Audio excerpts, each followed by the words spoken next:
Hi there, I'm Professor Karen, and here are today's Professor Thomas. Hi everyone! So why are we here today, Karen? You see, our solar system is very vast, and there is a lot to learn about it. But first, what exactly is the solar system? That's an interesting question, Thomas. Well, the solar system is located within the Milky Way galaxy, is composed of the Sun, all the planets, and other heavenly bodies within it. These were formed about 4.6 billion years ago due to a large boom. That's very interesting, Karen. It is. Well, why don't we travel to the solar system to see for ourselves? Instant transmission. Look at all those planets. Our solar system is indeed very big. Guys, do you see that big ball of light over there? That is our sun. The sun is the star at the center of our solar system.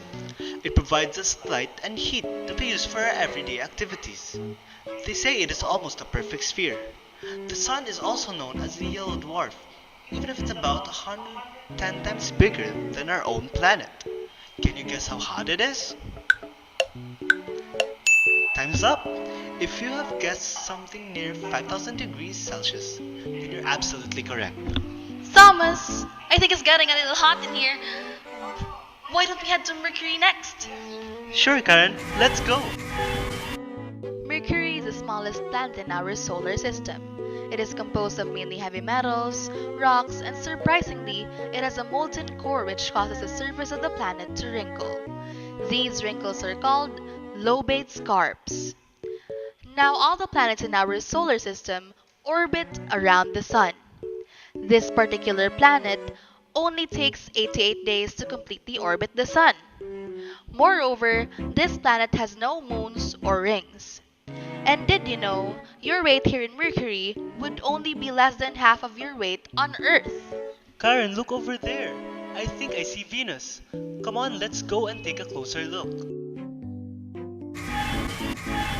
Do you guys see it too? You guys down there had probably seen it unknowingly at night, since it is, after all, the second brightest object in the night sky after the moon. It's the hottest planet in our solar system, and is the only planet that rotates in the opposite direction compared to the others. This rotation was named by scientists as the retrograde rotation.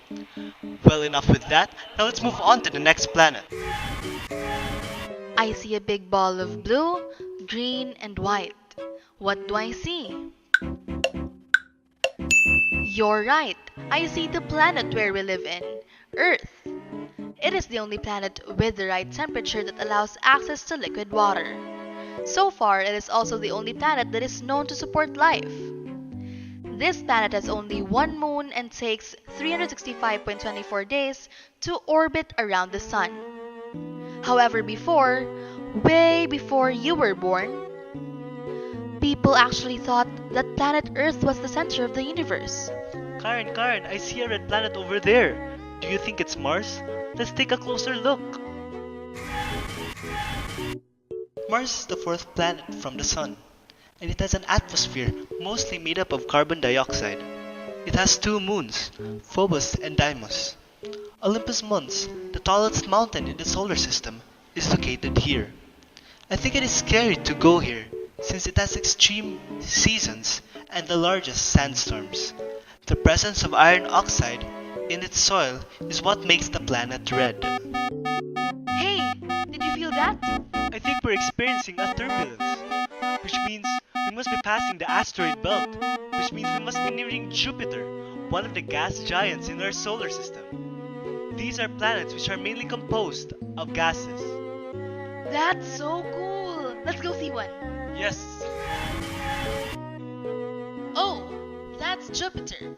And I know for a fact that it has 79 moons and a storm that has lasted for at least 350 years. This is called the Great Red Spot.